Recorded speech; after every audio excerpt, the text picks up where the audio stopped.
Welcome to Toffee TV. It is the Starting 11 show, Everton versus Liverpool, the Merseyside derby. The day has come around once again. Where, do you know what? Dead chilled out about this one.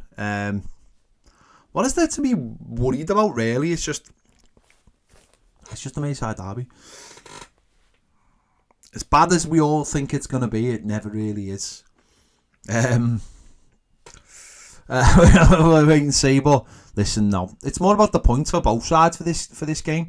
The fixture itself is obviously it's a lot tougher for us, but they have struggled in the last few years to get results at Goodison, and they've won twice, I think, in the last 10 years. So, and you know, a draw for them would be really, really bad, a really bad result. So, a lot of pressure on them. Of course, it'd be fantastic for us to get any kind of result that'll just keep us edging towards where we want to be, and obviously it's a very, very tough game against a very good side. Let's get into it. In goal, obviously Jordan Pickford.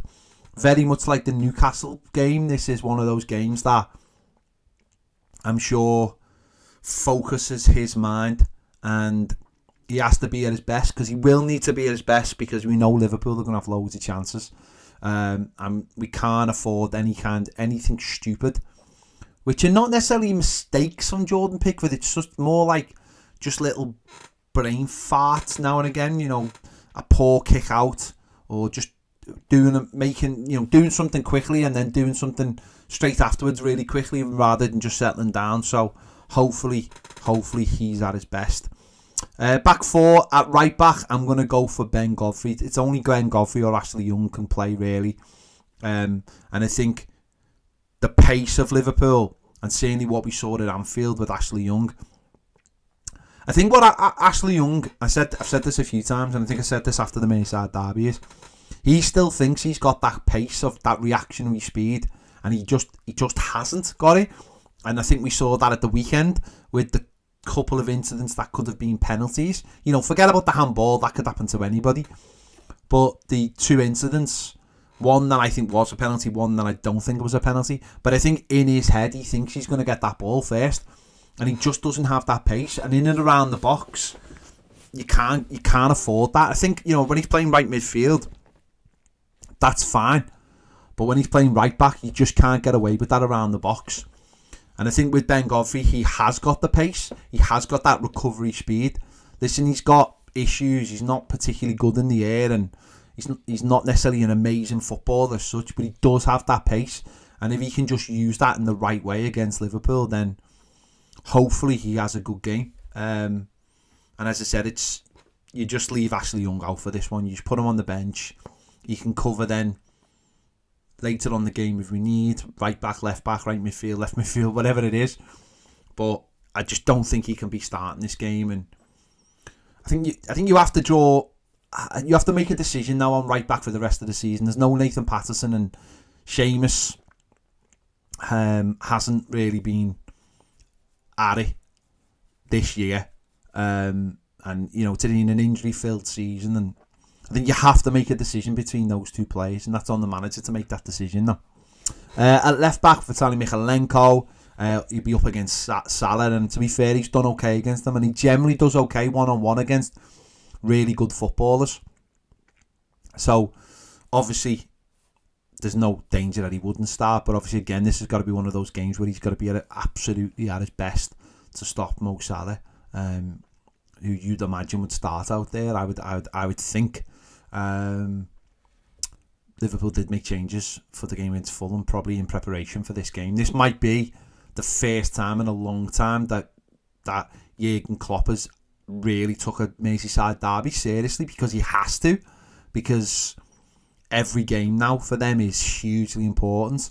So I think he will put out his best team, and that will involve Mo Salah, I'd imagine. Two centre-backs, James Tarkowski, Jarrett Branthwaite. Both of them were excellent at the weekend, or certainly really good. Branthwaite helped start the goal as well, the second goal. He went on a couple of amazing runs actually at the weekend. I think the first one we got a corner out of it, and the second one actually helped set up the second goal. Both of them will have to be at the best. Branthwaite again, you know, people rave about him and people want to people believe he's the future of wherever he goes, or England or whatever, and he might have a better chance of actually getting in the England squad now, because the squad is are going to be 26-man squads. That might give him an outside chance of going the Euros now. We'll have to wait and see. But both of them are going to be at their best, because Liverpool, obviously, attacking wise, are one of the best teams in the league, if not the best. Although they do create a lot of chances, but they don't take all of them.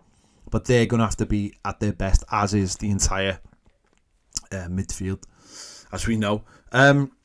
Defence into midfield.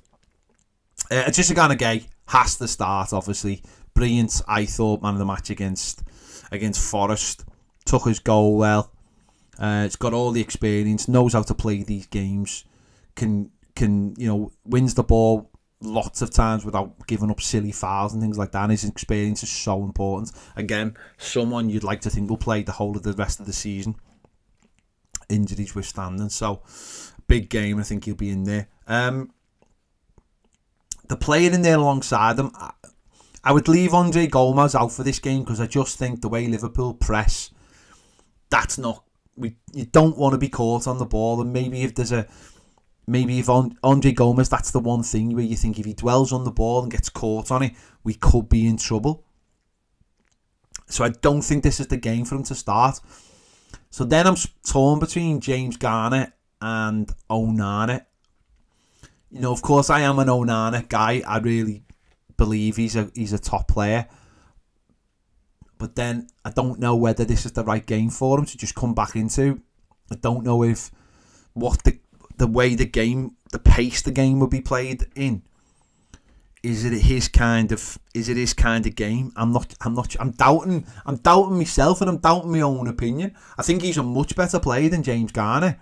I'm just thinking whether James Garner's got maybe more of the tools for a Merseyside derby, where it's going to be more backs to the wall in that midfield area. I think what Onana's good at is taking the ball off the back four, and then, or the full-backs or the goalkeeper, and then trying to progress us forward. Of course, he's good in the air. Of course, he's good on the slide tackle, and winning the ball back.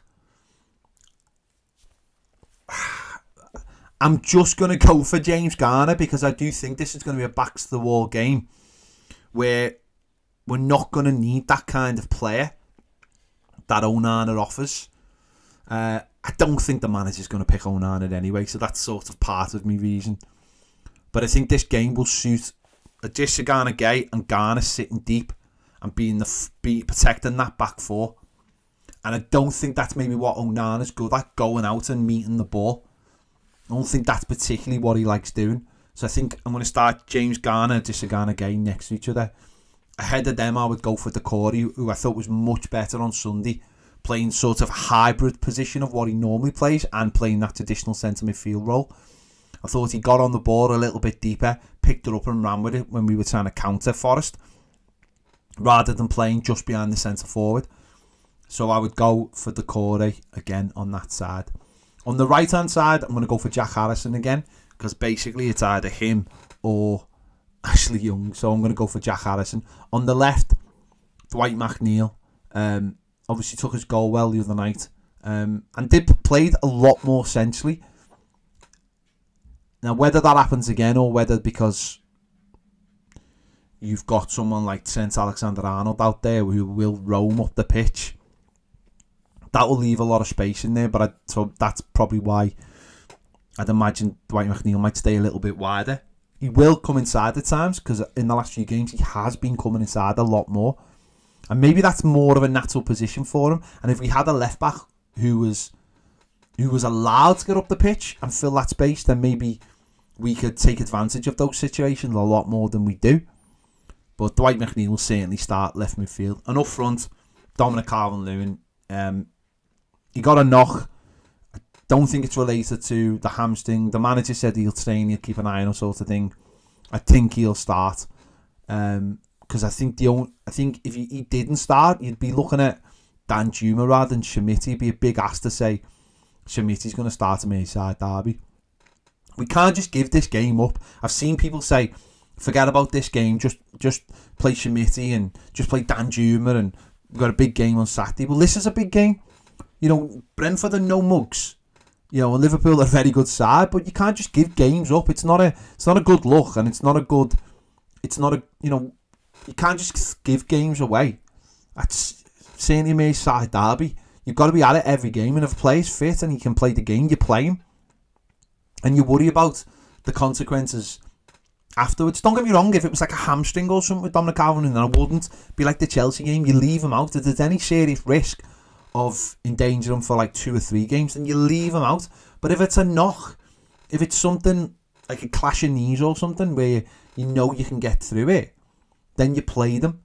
So that's my 11. There aren't that many options, let's be honest. I think that midfield area is I think some people will want Gomez to play there, some people might want Onana to play there. But I just think the way this game is going to be, I think we need 2 backs to the wall central midfielders who are going to sit in and are just following runners. That's all they're doing, effectively stop following runners and stopping people. So that's my 11. Let me know your thoughts in the comments who you'd go for. We'll find out at 7 o'clock Wednesday, won't we, who the manager has gone for, and we'll find out at 5 to 8 whether he's wearing a suit or a tracksuit. There you go. Thanks for watching. Make sure to check out the match preview as well with Jack and myself, and we'll be back after the match with all the after-match reaction. Thanks for watching. See you later.